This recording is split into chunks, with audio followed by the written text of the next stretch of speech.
Michael, I just wonder now whether postponing the voice referendum is going to be the only thing. It's the same thing like with the Victorian government and the Commonwealth Games.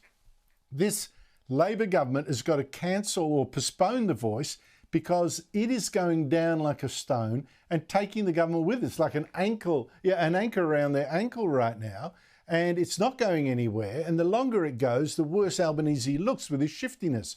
What would you say? Would you advise postpone the voice, try to bury it, put it in the next election and say you're doing it for the sake of healing the country, bringing it together? Well, Andrew, there's an easy way out for them, and that is to go back to the proposition of constitutional recognition for Indigenous Australians and, legislate for the voice and have a parliamentary process to determine that. But I don't think they're going to go down that path.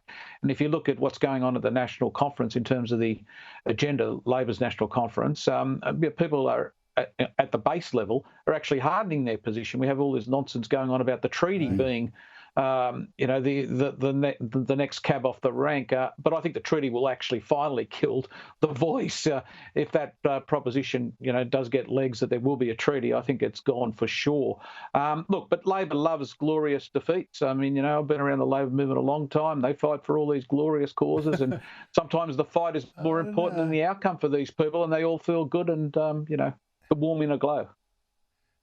I don't know. It sounds a little bit more like Custer's Last Stand to me. What do you make of it, David? If you were advising them, would you say, Michael's thing, glorious defeat, pride in defeat? Or would you say, boss, this is killing you, scrap it now, the Titanic captain, all aboard, all abandon ship?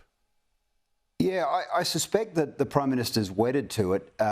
If you look at the numbers, it does look like the voice is falling and it's continuing to fall, but that is not having an effect at the moment on Labor's primary vote. That's held up. Where it has had an impact is on the Prime Minister's personal ratings. So he is seen as very much responsible to this. Whether he can jettison it without it affecting his numbers more, that would be the debate they would be having. Well, we'll see. And I suspect he can't.